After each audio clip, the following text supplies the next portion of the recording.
Nin nin nin. Pre pre pre. Super Noud with Luigi. The history of all hitherto existing society is that of history of class struggles, freeman, slave, patrician, and plebeian, lord, and blah blah blah blah blah. Marxist crap there, as it is. Go to the level. Let's find the level. Do not want to read a book on Marx when I'm playing Mario World. Nope, that's the wrong way. Very interesting, never knew who let the dogs out. Wait, there's gotta be a way to get to the level. Maybe it was actually in the castle.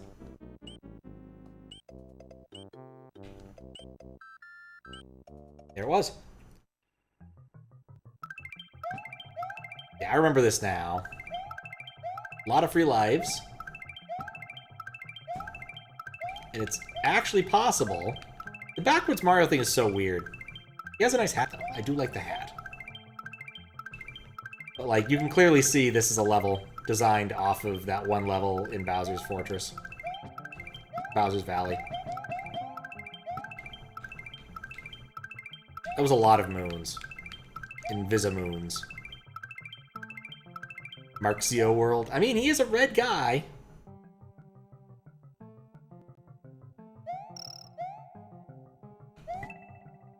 Look, Kaizo blocks. The funniest kind of block. Think... Nope. Oh, right, I can't move at any appreciable speed. Now you know what to play plays when you join. He sells a blue shirt. Well, blue-collar roots. It's reasonable. Something, something proletariat. What you have to say here.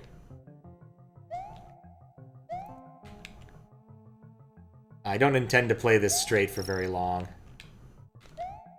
This one was disqualified for being Bowser's Valley, whatever it is. Effectively.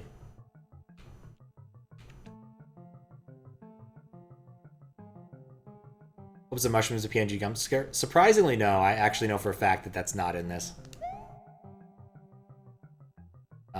This is just... Where'd I go? Oh, I'm invisible now. I'm the invisible man until I'm dead. So yeah, this is definitely on the here's a bunch of nonsense range of QLDC.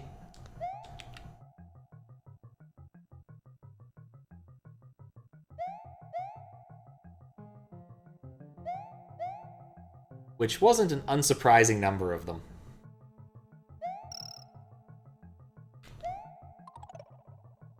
I do like the background though, it's very blue. Invisible Man was a good movie. I was thinking of the song by,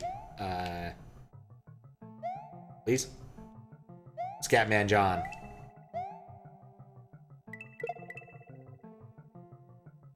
I'm just gonna keep going. I think this might be further than I got my previous attempt.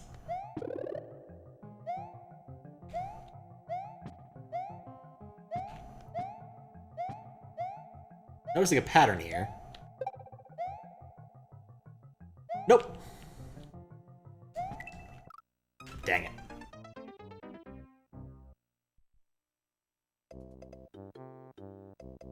Pants blue, shirt red, yes. It did stay invisible past death, that's true. That is a downside of being invisible. You die, no one might notice. Because you're invisible.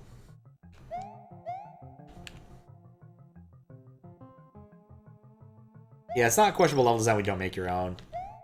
djEnby is a pretty decent person. So this is just early work, I think. I think a lot of people didn't think exactly how this was going to work when they entered the contest. Just walk forward. It solves the problem until you're visible. Oh, don't like the mole part.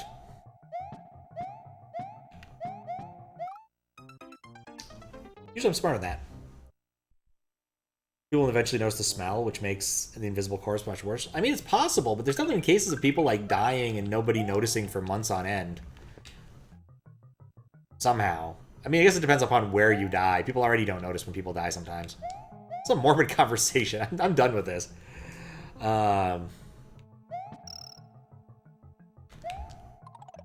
No, I always liked the Plumber's Lament. I think that was my favorite thing in Mario. One of my favorite things in Mario RPG, you know. Gazo? Is that the name of the guy? The name of the sculptor? Basically has to bullshit why he's bringing a Mario statue into Valentina's castle. And he comes up with all of his things, you know. And strong legs of the masses. And the mustache. Speaking of his blue-collar roots. Just all of this bullshit. And it's absolutely perfect. I think Ted Woosley nailed it. And then in the remake, they changed it. And it's not as good, unfortunately. Like, one of the things the remake did not get better, or leave at least neutral. No, I'm dead again. Someone on the floor, someone just drinking a potion, sleeps on the floor. I mean, I can imagine people doing that. Seems a bit silly, a bit of a waste of invisibility, but, you know. That I was disappointed in Mario RPG. The change there. It felt unnecessary. Especially since pretty much they kept Ted Woosley's translation everywhere else with, like, a few minor changes to avoid brand names. They kept the bazooka line. They kept everything else. They just changed that. Felt very much like the translator really just wanted to have a mark. The newer translator just wanted to have a mark somewhere and needed to do something. Because they didn't actually have to do much for their job this time. I don't like how these spawned. I think I'm sunk.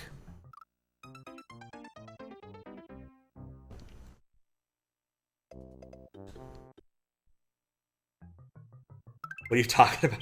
Oh, I'm talking about Mario RPG. Going back to the vague Marxist illusions at the beginning of this.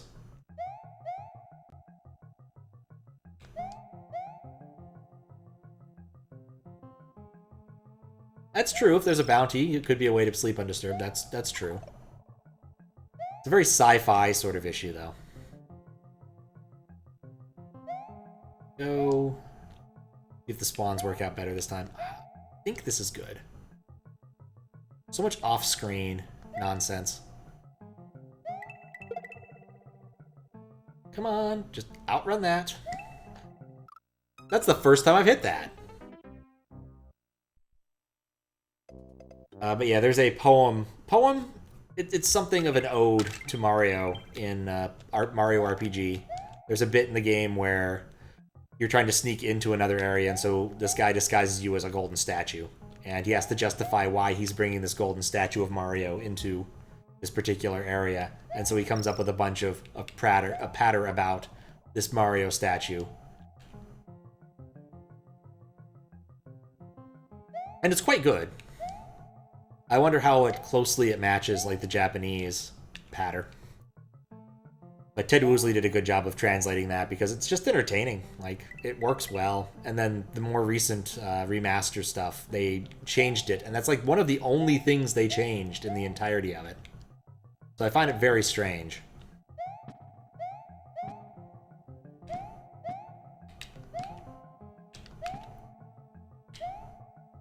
Because it just didn't need to change.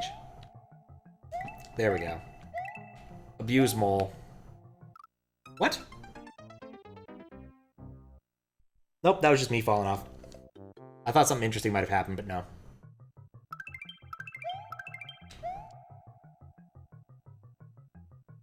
The nice thing about streaming on Twitch is you get an instant replay of your own stupid ideas, or your own stupid mistakes, mess-ups and everything. Guess I can speak to another thing I absolutely love from a video game. Space Quest 1 has a lot of ways to die. And in fact, the Space Quest series, dying is kind of part of the fun. Like, I want to say Space Quest 3, you can die encased in Jello, which is really funny. But in Space Quest 1, at least the remake, there's a part where there's just this vat of acid lying around. And you can touch it, because of course it's a King's Quest, a Space Quest game, you know, you can touch almost anything. And if you do, it does this, like, mundane... Oh, great, right? The middle of its dumb thing. Sup, TJB? Thank you for the good luck. It's in the middle of telling a really dumb story. It's still dumb, and will be when I'm done talking. Sup, Dill? How you doing? Thank you for the raid, TJB. Hope you had a good stream. Hope it was something fun. Let me do the shout-out command. I was talking about death in Space Quest 1. There's this fun death, like in the middle of the... Like, you end up in a desert area and have to get out. It takes a while. It's very, like, Star Wars 1. And you're going through this cave, and there's just this big puddle of acid, and you can touch it. And when you do, you die horribly because you're wearing a spacesuit. And then immediately after that, there's this, like, Monday Night Football kind of thing that happens where the two guys from Andromeda come out and draw yellow circles and X's demonstrating exactly where you messed up, i.e. putting your hand in the acid. The acid serves no purpose aside from proccing this particular scene, which I absolutely love. So that's the end of that story. Go back to playing the weird level. So, that was that. I want the mole. That was the trick here. Ride the mole, exploit mole. Trust in the mole. But yeah, right now I'm just playing some of the old QLDC levels. This was the first QLDC, so things weren't quite...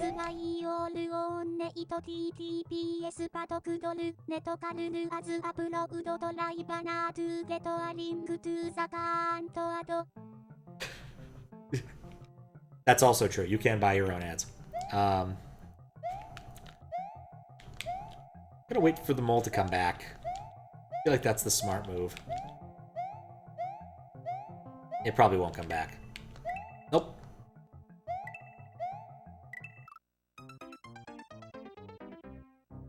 But yeah, I'm playing the old school 2021 one. This level got disqualified for being a copy of Valley of Bowser, like 4, 3, I forget the exact number. But I still want to play it nonetheless. I played all the other disqualified ones that I found. Especially because I started before judging was over, and I have not finished yet. This was like the one level design contest that I have not completed. The VODs of which are the level cuts of which are all on YouTube. I suppose I should mention that. There is a YouTube. It has VOD cuts and stuff. Chocolate Island 4? Really? Huh. I must not get to Chocolate Island. I must never actually play this level in Chocolate Island.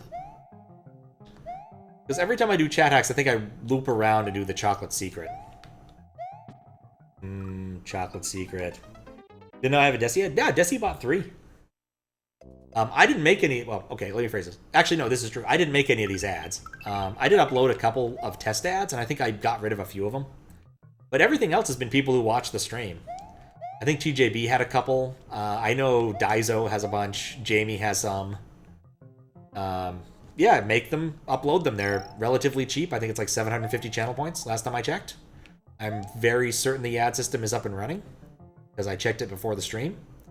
And usually, unless I have an internet issue, it doesn't fall off. I don't know why the IRC bot is so unreliable on in Python, but there you go. The ads have done wonders for your stream. Thanks, Desi. 36 months, hot damn. Hope you are well rested, Desi. I was so surprised when I woke up and was like, oh, Desi's still streaming Breath of the Wild. Again, even though I'd already woke up once when this had happened. I keep doing that, should go over the top. Hey, how you doing, Desi? Got plenty of rest, slept like a baby. Excellent. I am glad to hear this.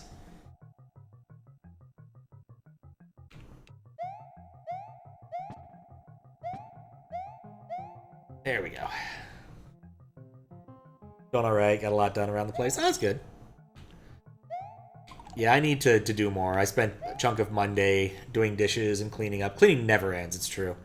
I need to get my guest room in array because I don't have it, and my mom recently threatened to fly out here, and I'm like, oh no, if I don't clean it, she will. There's worse things in life, but if I don't do it, she will, and that's just embarrassing when you're my age. So, definitely on the list of things to do in the next week or so.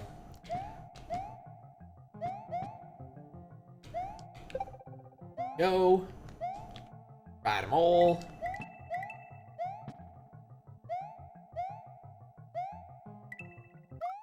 I don't know what's going on below the screen there, and it's really hard to make good guesses.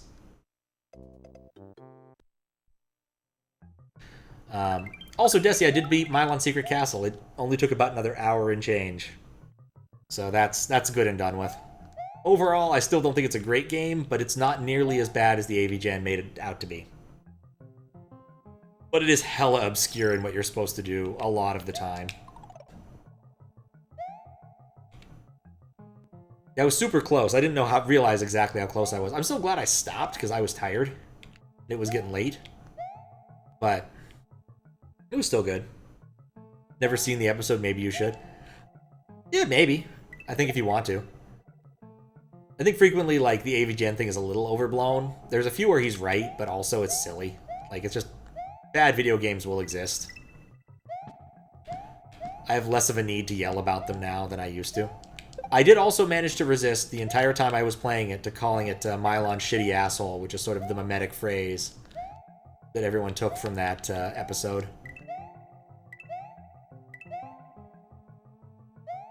I'm not dead.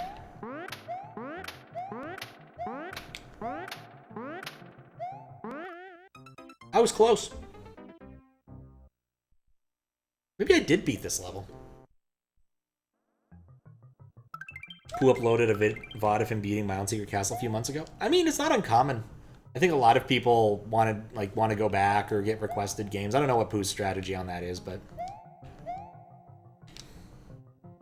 not surprised. I wonder if Pooh was as confused as I was. Because, man, I spent the first 45 minutes of that game and I accomplished nothing. Like, absolutely nothing. And I will admit I use save states, but I never use save states to, like, beat a boss more easily or anything like that. I use them in case I forgot to press left and start, which happened at least twice. How the game is? Oh, nice.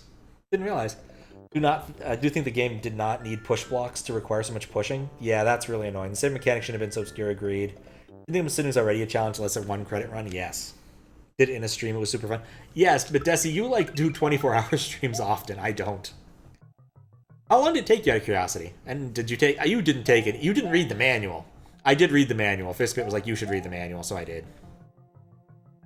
So I'd fuck up the... yeah. I knew it was going to happen. I just didn't know how often and when. It's one of the reasons I don't even like using save states, is frequently I will fuck them up in the exact same sort of way.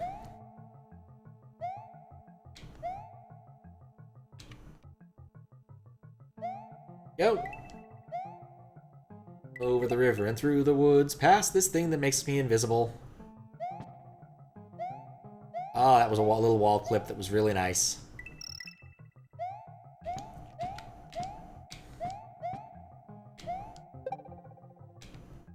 Onto the mole. Auto molar. Don't die to moles. Jump. Jump. Jump. Why didn't it work last time? 22 or 23 hour stream, so lots of stuff you didn't know without the menu. Oof. There. Yeah, I was really glad Fistbit was willing to give me useful advice if I asked specific questions. That's my favorite way to get advice when playing games, is can I ask like a very specific question? Narrow down the space of exploration so it's not so onerous. There was one question I now realize why Fistbit did not want to give me an answer to, which was interesting. It was asking whether or not I'm missing an item that would allow me to kill the fire dude at the bottom of the well. And I now know why he didn't want to give me that exact answer.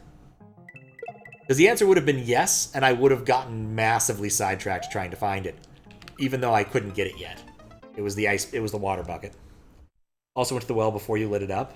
You did some later bosses early and you were supposed to. Chris was not pleased to see you going out of the way for more advanced than you were ready for. That makes sense. I think I got lucky in terms of like where I decided to take my item progression, because I got the thing that lit up the well without even knowing I had it. I was like, These are all items. I should probably have them. And so I just went and got them. I only ended up in the well when I accidentally fell down the well, and that was after exploring the first 2 rooms on floor 2. To a pretty good extent. Missing the honeycomb in the purple room was a little embarrassing, though. But also, after playing like 6 hours of Milon, it was just good to come back with a fresh mind and fresh... How many times am I going to fall for that? Fingers. There are some games that just benefited, and that one definitely did. The ending was dumb, though. End up watching like an any % run, and basically they don't even bother getting money. They just bowl through the whole thing. Which is kind of impressive. I probably should watch a 100% run just to see the... I did watch a 100% run just to see the note collection. Surprisingly, unlike an awful lot of the games that people have requested, Milon Secret Castle has never been played at a GDQ. Which I found to be a little disappointing, because GDQ runs are really good to watch when you don't understand all the mechanics. Because, like, you're not just watching a speedrun, you're watching someone on a couch explaining the speedrun. Which is really handy when you want to understand why something's happening in a Final Fantasy 1 speedrun. Hey, I'm not invisible. I shouldn't have been celebrating so much. A game like that you don't play for the story, no. I kept getting the story wrong somehow, too. It would be a great run at GDQ, I just wonder if no one's, like, submitted it. It might be the case that the runners just don't want to, or don't feel like it, or maybe they're all, like, living in Germany and don't want to go all the way, or Japan and don't want to have to go all the way to GDQ. I also didn't search that hard. It might have been played before. It's very possible that I just missed the VOD by not looking in exactly the right place, but looking GDQ Milon Secret Castle, I didn't find anything on YouTube pretty quick thereafter. So I assume that they never have. But it definitely feels like it would be a game they would take. Could go in like the bad games done quick section. It's not a long game at any %. It's like 20 minutes too. It's short. Like really short. It's a game where most of the important things are learning how to deal with the terrible controls. Dealing with the control issues. Terrible controls isn't quite fair.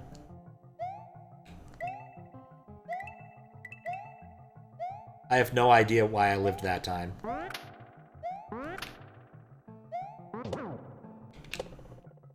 There we go. Brother who lives a state over, not djEnby, bought a bargain bag of games, and there was some Famicom game, and he popped into Retrocon. It was Milon Secret Castle. Of course it was. Did the game crash? Nope, it didn't. Ugh. It does have some quirky momentum. And then the jump, you kind of have to, like, work on the subpixels to make it work for you. That's also a bit annoying.